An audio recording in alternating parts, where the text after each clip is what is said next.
Out of every 100 American tankers who went to war in Shermans, nearly 40 never made it back. And if your tank was knocked out, you and your crew had a better than even chance of being killed or burned alive inside. That's why German troops nicknamed it the, quote, Tommy Cooker, and American crews grimly called it the, quote, Ronson, because, just like the cigarette lighter, it lit up the first time, every time.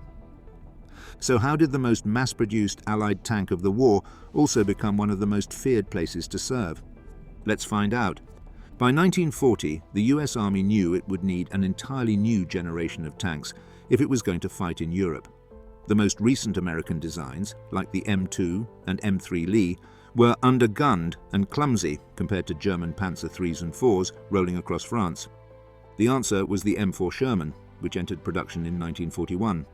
It was designed around the American doctrine that tanks weren't supposed to duel enemy armor head-to-head. Instead, they'd support infantry, exploit breakthroughs, and rely on numbers, artillery, and air power to deal with German heavies. On paper, this made sense. In practice, it meant crews went into battle knowing their vehicle was never meant to slug it out with a Tiger. The Sherman carried a 5-man crew: commander, gunner, loader, driver, and assistant driver. Its armor varied by model, but early versions had just 63.5mm of sloped front armor on the upper glasses and up to 108mm on the lower front plate and about 38mm on the sides. Barely enough against German 50mm and 75mm guns. Later models thickened the front armor up to 100mm, but by then the Germans were fielding weapons that punched straight through. Its main armament was originally a 75mm gun, good for high explosive shells against infantry and soft targets, but underpowered against Panthers and Tigers. Later versions mounted a 76mm high-velocity gun or even a 105mm howitzer for support roles, but most US crews in Normandy still had the weaker 75mm. Where the Sherman did shine was in mobility and reliability.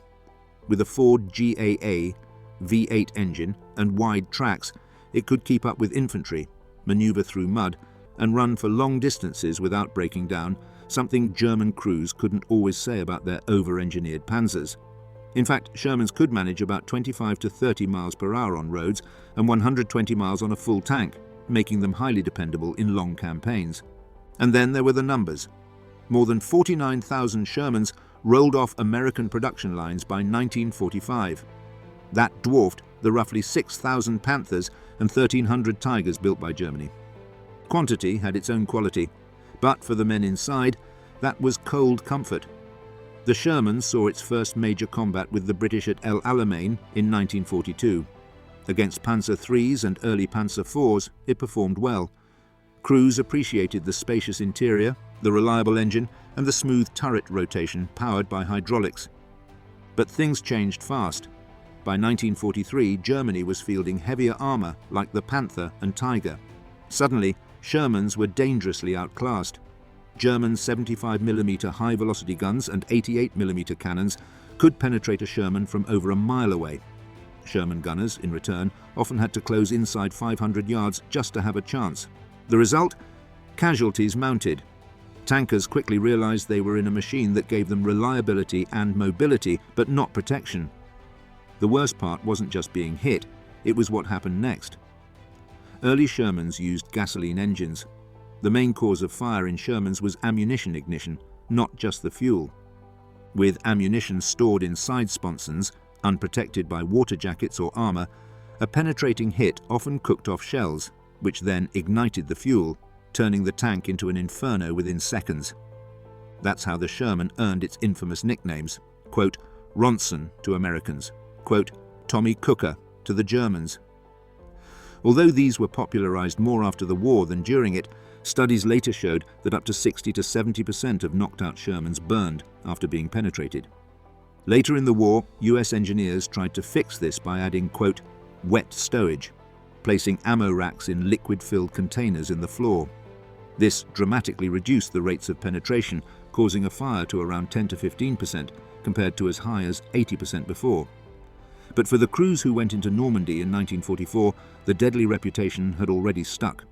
So, by the middle of World War II, the Sherman had become a paradox. On one hand, it was reliable, mobile, and available in overwhelming numbers. On the other hand, It was outgunned, under-armoured, and notorious for burning its crews alive. And the men inside knew it.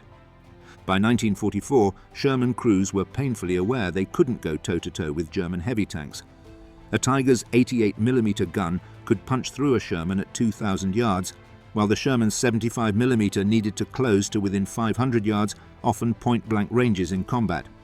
That meant American doctrine shifted. Shermans were rarely sent alone against Panthers or Tigers. Instead, they worked in groups, using mobility and numbers to flank enemy armour. Crews were trained to, quote, shoot and scoot, fire, relocate, and rely on artillery and air support to finish the job. But the battlefield wasn't theory. In practice, when ambushed by a dug-in Panther, many Sherman crews didn't have time to manoeuvre. They were simply knocked out before firing a shot. Official US Army studies revealed that when a Sherman was destroyed, 1.3 crewmen on average were killed, higher than in most German tanks. And across campaigns, casualty rates were staggering. Some armoured divisions saw 40 to 50% crew losses within weeks of heavy fighting. Tankers described the experience bluntly. When Shermans brewed up, you had seconds to escape. Hatches jammed, flames engulfed the crew compartment. Many didn't make it out.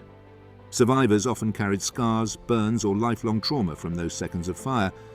This is why, despite the numbers, men inside Shermans joked grimly, quote, "We weren't fighting the Germans, we were fighting our own tank." But the tankers weren't passive victims. They improvised constantly to stay alive. Crews welded spare track links or sandbags onto their hulls, hoping the extra steel would stop incoming rounds. Others bolted on logs, concrete, or even welded scrap metal as improvised armour. Did it work? Not really. Against an 88mm round, sandbags weren't much help, but psychologically it gave crews a sense of control. The Army also tried improvements. The quote, Easy 8 Sherman, M4A3E8, arrived in late 1944 with better suspension, a high-velocity 76mm gun, and wet ammo storage. It gave crews a fighting chance, but most tankers had already gone to war in the earlier, more vulnerable models. And for those tankers, life inside was brutal, even when you weren't under fire. Temperatures inside the tank could soar above 100 degrees Fahrenheit. Crews spent hours in deafening noise, inhaling exhaust fumes and choking on cordite from their own gun. When shells slammed into the armour, the quote, spall, jagged fragments of steel, would ricochet around the crew compartment, tearing through flesh even if the armour wasn't penetrated. And then there was the psychological toll.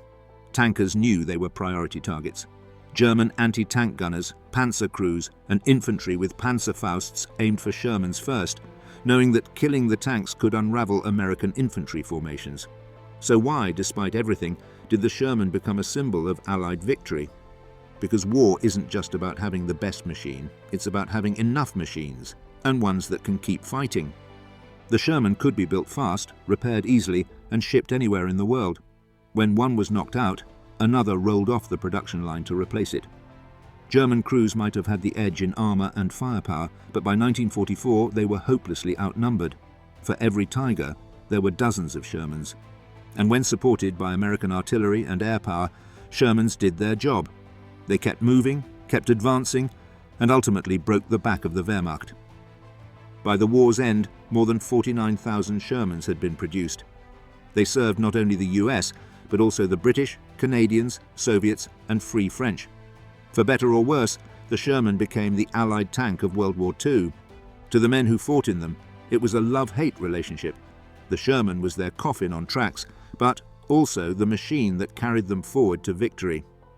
Today, the Sherman is remembered less for being the, quote, best tank, and more for being the, quote, right tank, reliable, adaptable, and available in overwhelming numbers. Being a Sherman tanker was one of the most dangerous jobs an American could have in World War II. Outgunned, under-armoured, and targeted first, their survival depended on luck, teamwork, and overwhelming Allied numbers. But their sacrifice helped turn the tide of history.